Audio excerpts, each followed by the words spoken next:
Olá, tudo bem com vocês? Feliz Ano Novo para todos vocês. Estamos aí nos primeiros dias do mês de janeiro de 2023, começando novamente aqui o nosso programa O Mundo Diplomático.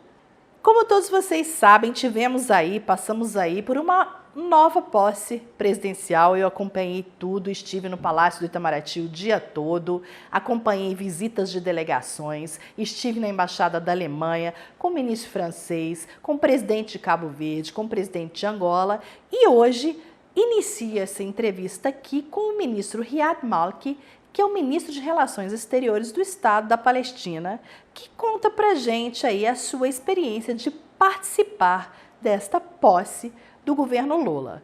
Queria contar aí com a sua presença para acompanhar essa entrevista comigo. Muito obrigada. Minister, thank you so much for being here in my country, being here with me at my program Mundo Diplomático. We are starting a new program now at Jornal de Brasília. I would like to ask you, how did you find the inauguration of President Lula yesterday here in Brazil? Almost perfect. Even the weather. The weather was perfect. And, I was amazed to see how energized was President Lula, full of energy, full of life, full of commitment, and he was inspired by the tens, if not hundreds of thousands of Brazilians who assembled yesterday to salute him and really to congratulate him and to boost, his morale and his readiness to work for better Brazil. Yesterday was an exercise of true democracy in Brazil that was recovered.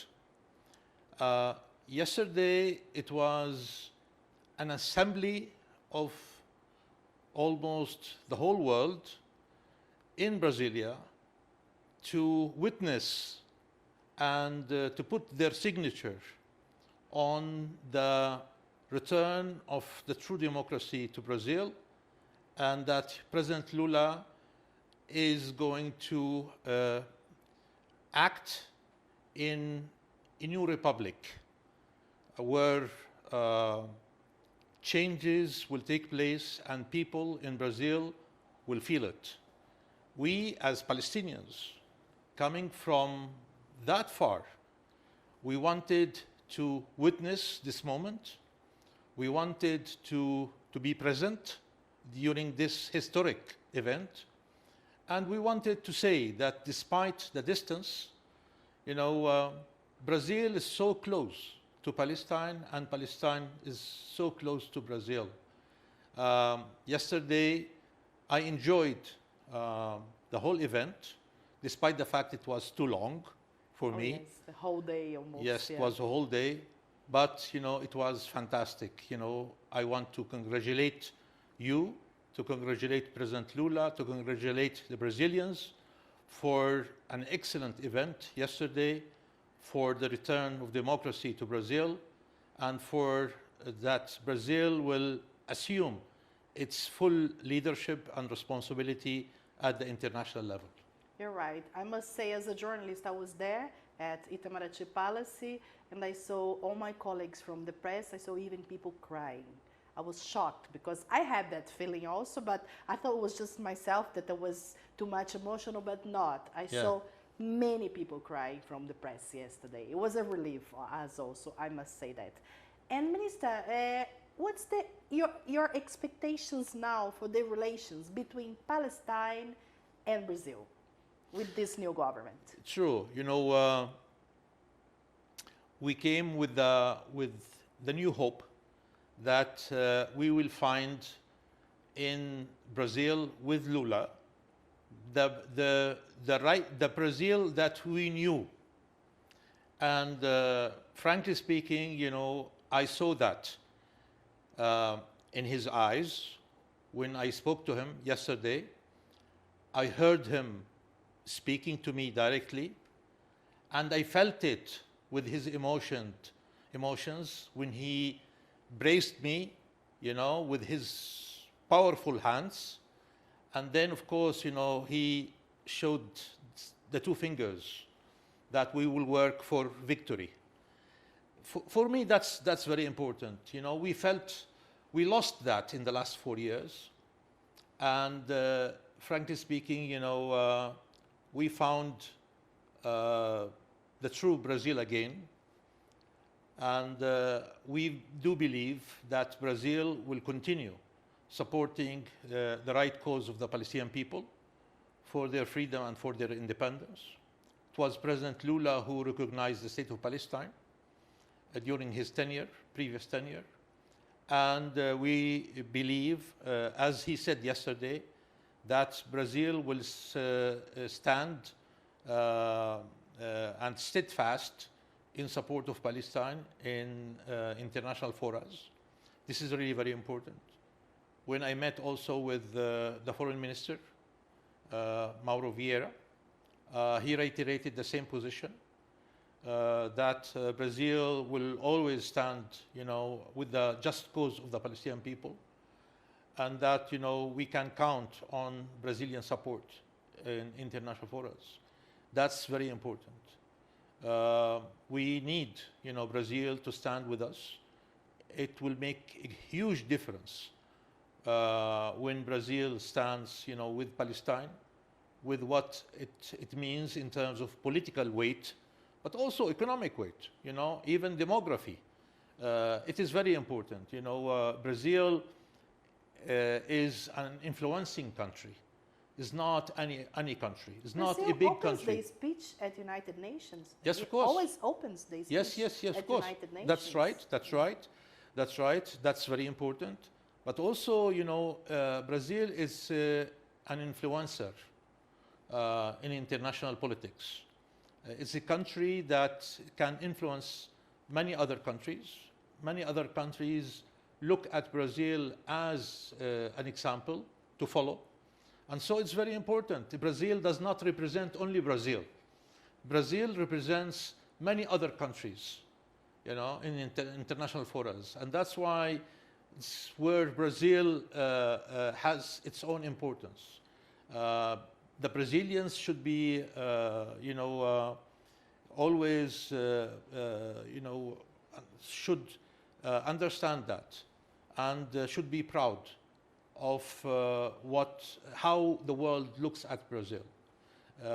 People feel that President Lula will turn back Brazil to where it belongs, and where Brazil, when, as you have said, always, the opening of the General Assembly every year, it is really the Brazilian president who opens the debate.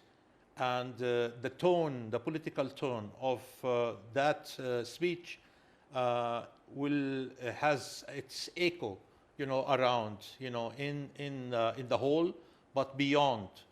And always the first speaker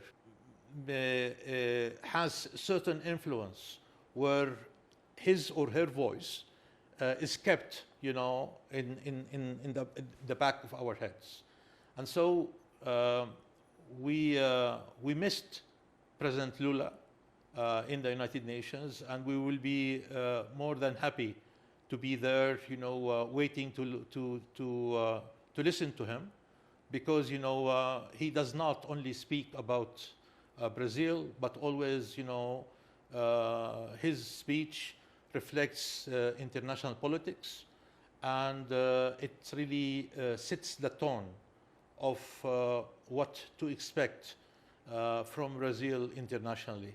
So yes, we are so happy, so proud, and ready to engage immediately with the new government in Brasilia in order for our bilateral relations to move straight ahead. Right. Minister, and what's the situation now between Israel and Palestine with this new government in Israel about to come? What's the situation now between the both states? Well, there is no situation, to be frankly. The new Israeli government is a government that represents hate towards the Palestinians. It's a government that's really composed of extremists, fascists, people sanctioned, as terrorists, and that's why, we do expect the worst with the new Israeli government. Unfortunately, this is really what democracy has produced in Israel, which really echoed the positioning of the Israeli voters, unfortunately. But it really also shows that there is a responsibility, huge responsibility, lies on the shoulders of the international community not to allow a fascist, an extremist, Arab haters to dominate politics in our region, because this will spill out hatred, insecurity, and crises, not only in the region, but in the world as a whole.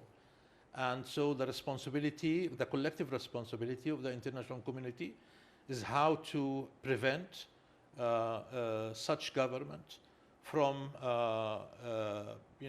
commit further, crimes against the Palestinian people, to bloodshed, Palestinian blood. And it's so important that the type of pressure, the type of sanctions should be considered among the international community if such government dares to take actions that will not only undermine peace, security, stability, but also, the lives of innocent Palestinian people. What we are anticipating and expecting is much worse than we used to see in previous governments. Even right now, the Israeli opposition, many military generals are warning the whole world about such government, and they are saying that this government is not only going to commit crimes against the Palestinians, but also it's going to dissolve, to destroy the democratic structures, institutions, judicial system inside Israel proper. So such government is, is enemy of itself, and but at the same time, they will focus more on how to hurt further and more, the Palestinians, in terms of killing more Palestinians, demolishing more of Palestinian homes, confiscating more of Palestinian houses,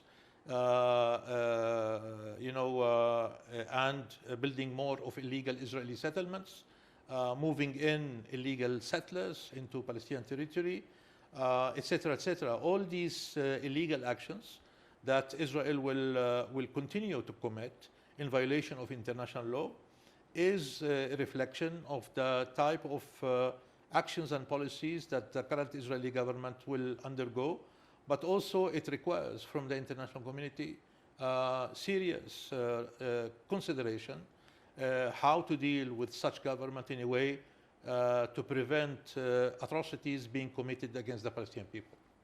Okay, Minister, thank you so much for your explanations. Thank you. Thank you again for being here in Brazil at the inauguration of our new president. Thank you for having me. Thank you. I hope to see you again in Brazil. I hope so. I hope so. Thank you very much. And good luck for the Palestinian people. I wish the peace can be found one day in the region. Thank you very much. Thank you so much. Thank you. Thank you.